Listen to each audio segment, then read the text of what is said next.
Nostradamus. Michel de Nostradam, or Nostradamus as he's known to history, wasn't just some medieval mystic muttering in a dark room.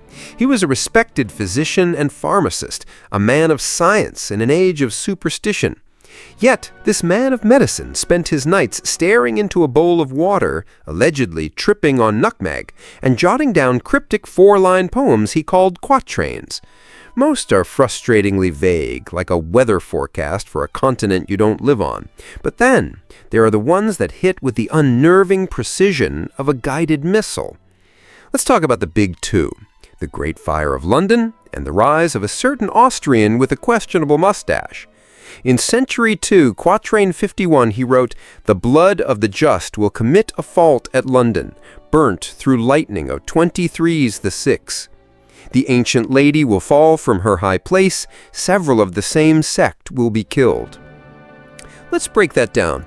The blood of the just is a chillingly accurate way to describe the Protestant martyrs executed under Catholic Queen Mary I. The fire started in a bakery on Pudding Lane on September 2nd, 1666. 23's the 6? 20 times 3 plus 6 equals 66. The year was 1666. Coincidence? Maybe. But then he mentions an ancient lady falling from her high place. St. Paul's Cathedral, a landmark for centuries, was completely gutted, its lead roof melting and flowing through the streets. The fire, which raged for 3 days, consumed over 13,000 houses and 87 parish churches. While the official death toll was surprisingly low, the phrase, "several of the same sect will be killed," could refer to the countless Londoners who lost everything, their lives effectively destroyed. Now for the one that really sends a shiver down your spine. Century 2, Quatrain 24. "Beasts ferocious with hunger will cross the rivers. The greater part of the battlefield will be against Hister." For centuries, scholars assumed Hister was a classical name for the Danube River. It made sense geographically. But then, in the 20th century, a man named Adolf Hitler, born just a stone's throw from the Danube, rose to power. The name is too close for comfort. The quatrain continues, describing a cage of iron, where the child of Germany will be drawn. This has been interpreted as a reference to the heavily fortified bunkers and the iron grip of the Nazi regime. The beasts ferocious with hunger crossing rivers is a terrifyingly apt description of the blitzkrieg tactics, with German panzers storming across Europe. The sheer scale of the battlefield, being against one man, Hitler, resonates with the global coalition that formed to stop him. Was Nostradamus just a lucky guesser with a flair for the dramatic? Or did this 16th century pharmacist somehow tap into the darkest currents of the future? Edgar Cayce. Edgar Cayce was about as far from a dramatic, robe-wearing seer as you could get. He was a devout Christian, a Sunday school teacher, and a photographer from Kentucky. He didn't claim to have visions. In fact, he claimed to have no memory of his prophecies at all. Cayce would lie down, enter a self-induced trance, and a voice, not his own, would speak through him, delivering what he called readings. These readings covered everything from medical diagnoses to predictions of future events, and some of them were startlingly accurate. One of his most famous predictions, made in the 1930s, concerned the stock market. While in a trance, Cayce advised a client to sell all their stocks, warning of an impending crash. The client, a wealthy businessman, scoffed at the idea. The market was booming. To sell would be madness. Cayce, or rather the voice speaking through him, was insistent. The client ignored the advice. A few years later, in 1929, the stock market crashed, triggering the Great Depression and wiping out the businessman's fortune. Cayce also predicted the beginning and end of both world wars with unnerving accuracy. He spoke of a great conflict that would embroil the world, and even foresaw the alliance between Germany, Italy, and Japan. He predicted the end of the Second World War in the spring of 1945, a prediction that came true with Germany's surrender in May of that year. But Cayce's predictions weren't all doom and gloom. He also spoke of future scientific discoveries. In the 1920s, he described a death ray that could destroy armies from a distance, a concept that sounded like pure science fiction at the time. Today, we have laser weapons. He also spoke of a time when the Earth's poles would shift, leading to dramatic changes in climate and geography. While a full-on pole shift hasn't happened yet, scientists have confirmed that the magnetic poles are indeed moving at an accelerated rate. Casey also predicted the discovery of the Essenes, a Jewish mystical sect, and their ancient scrolls, years before the Dead Sea Scrolls were unearthed in 1947. He even claimed that the mythical continent of Atlantis would be discovered off the coast of Bimini. In 1968, a massive underwater stone formation, now known as the Bimini Road, was discovered, fueling speculation that Casey's vision of Atlantis might not be so far-fetched after all. The sheer volume and specificity of Casey's predictions, all delivered while he was seemingly asleep, make him one of the most compelling and mysterious prophets in modern history. The Oracle of Delphi. In the ancient world, if you wanted a glimpse into the future, you didn't consult a crystal ball. You made a pilgrimage to the temple of Apollo at Delphi.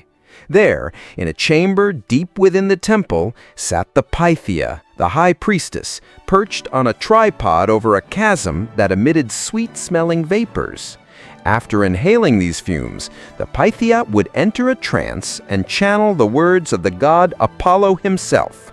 Her prophecies were notoriously ambiguous, often wrapped in riddles and metaphors, but they were taken so seriously that kings and generals would not make a move without consulting her first.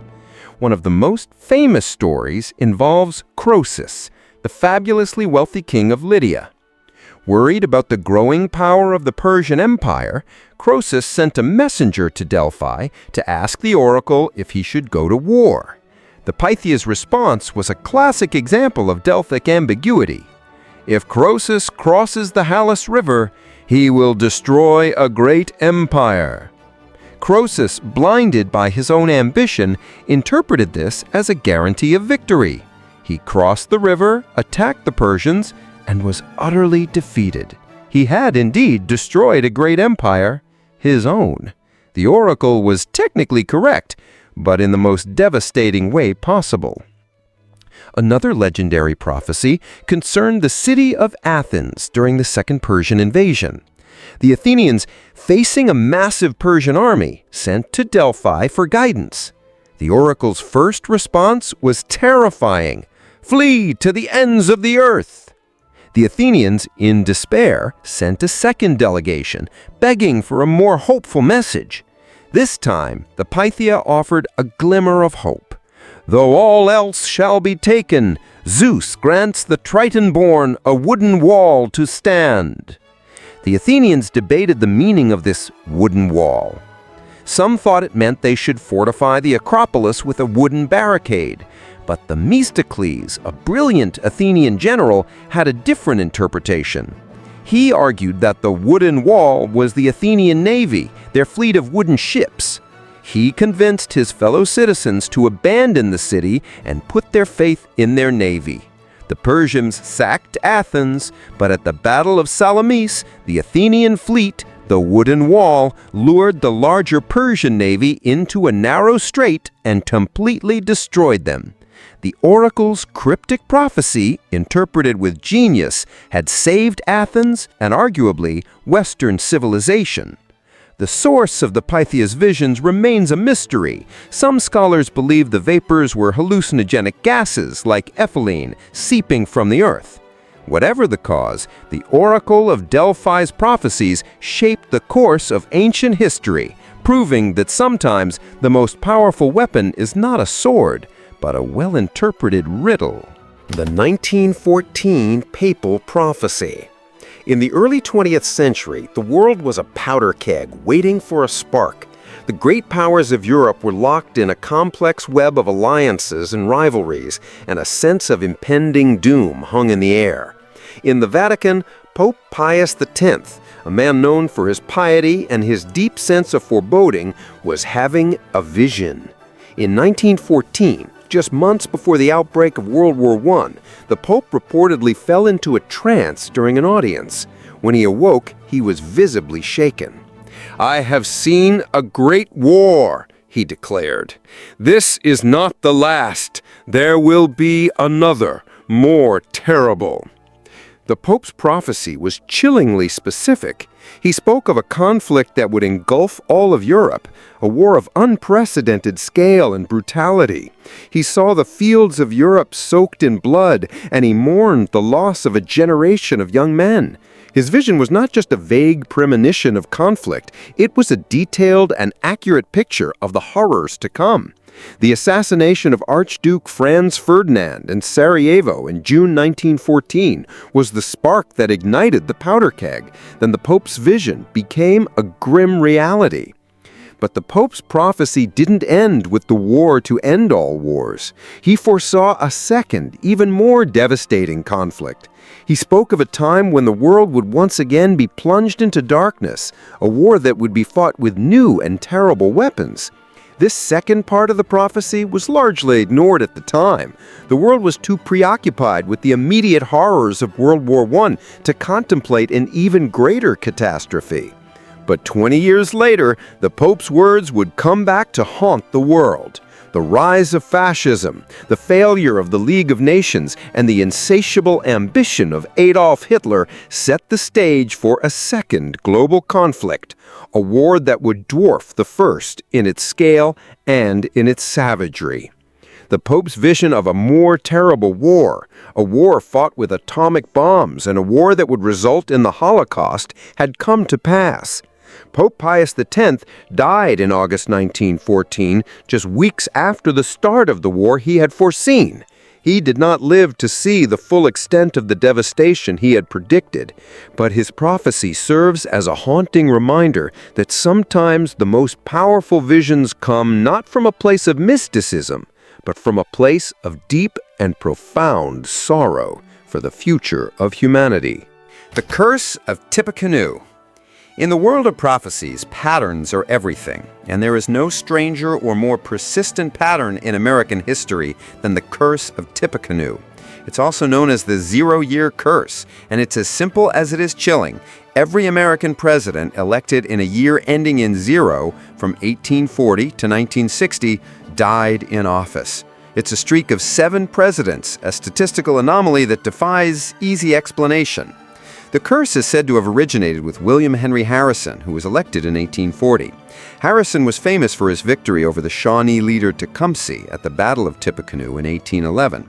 According to legend, Tecumseh's brother, a prophet named Tenskwatawa, placed a curse on Harrison and all future presidents elected in a year ending in zero. Harrison gave the longest inaugural address in American history on a bitterly cold day without a coat or gloves. He caught pneumonia and died exactly 1 month into his term.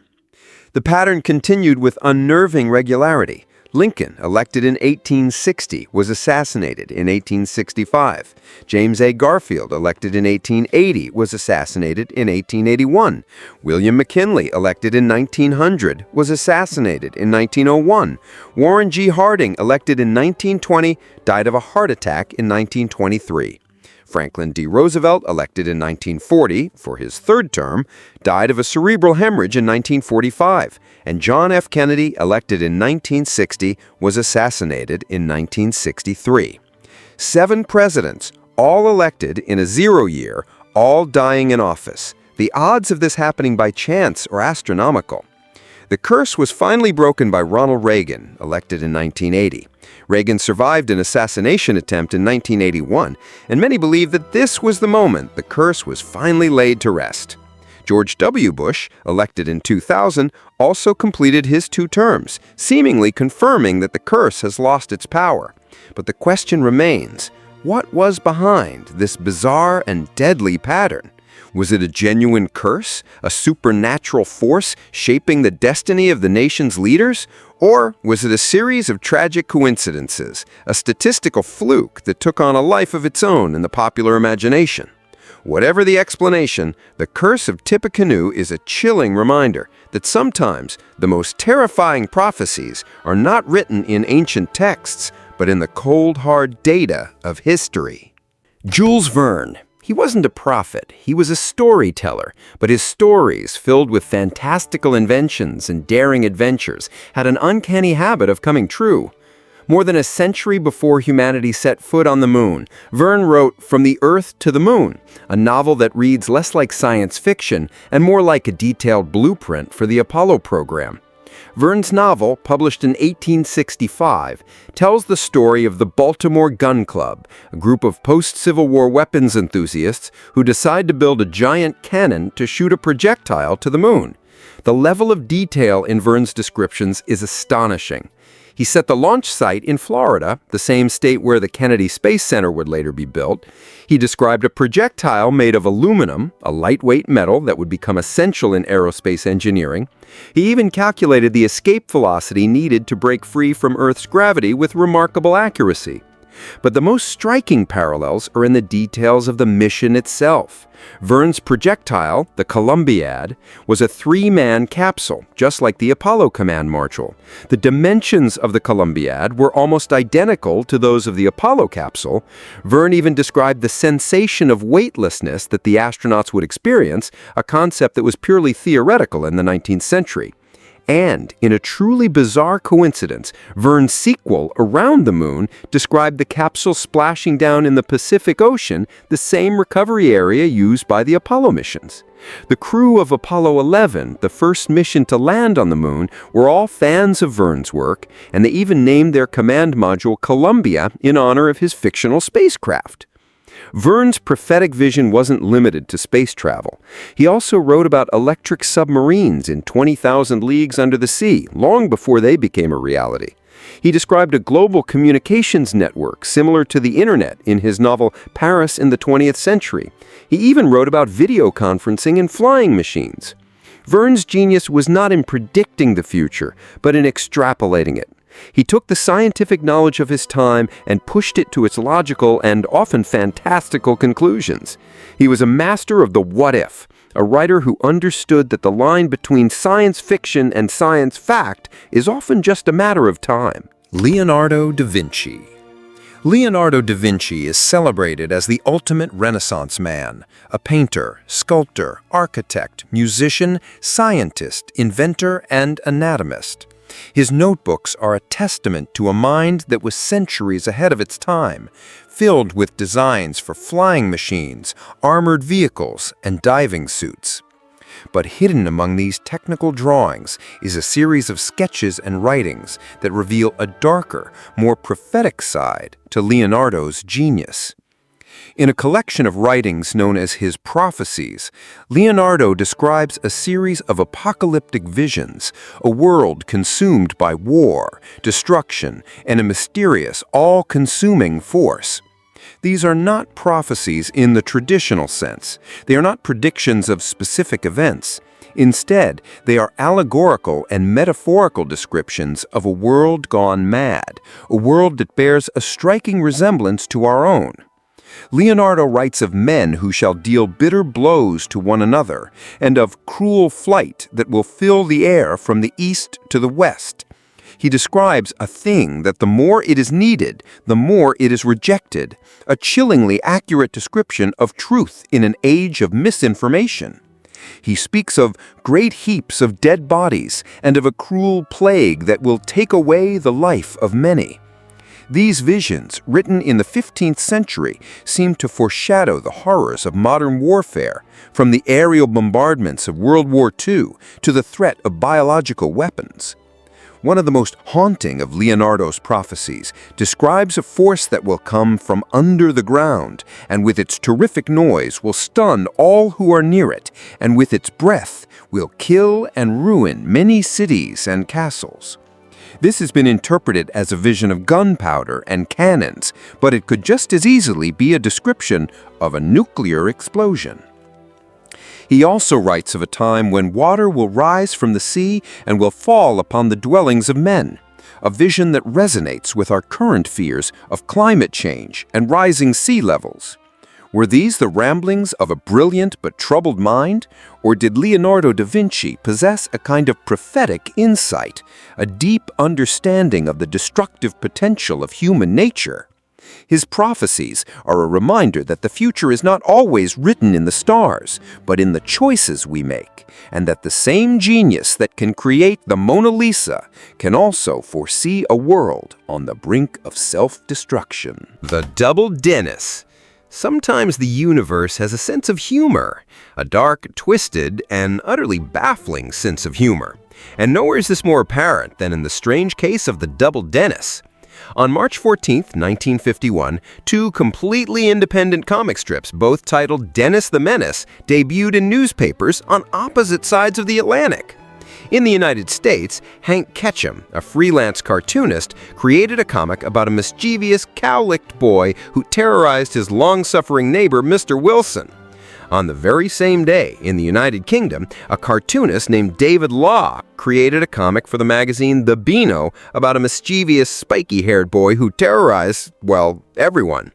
The two Dennises were completely different in their design and their tone. Ketchum's Dennis was a product of post-war American suburbia, a lovable rogue whose antics were more exasperating than malicious. Law's Dennis was a genuine menace, a pint-sized anarchist who reveled in chaos and destruction.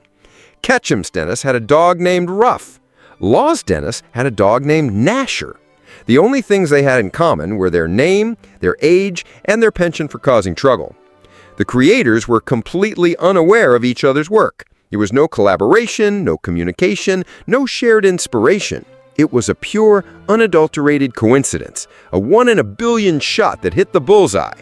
The two comic strips went on to become cultural institutions in their respective countries, and the mystery of their simultaneous creation has never been fully explained. So what does this bizarre coincidence tell us about the nature of prophecy and prediction? Perhaps it suggests that ideas have a life of their own, that they can emerge simultaneously in different minds, like mushrooms popping up after a rainstorm. Or perhaps it's a sign that the universe is a far stranger and more interconnected place than we can possibly imagine. The case of the double Dennis is not a prophecy in the traditional sense, but it is a powerful reminder that sometimes the most profound mysteries are not hidden in ancient texts or cryptic visions, but in the funny pages of a newspaper. It's a cosmic joke, a glitch in the matrix, and a testament to the fact that when it comes to the weird and the wonderful, the universe always gets the last laugh.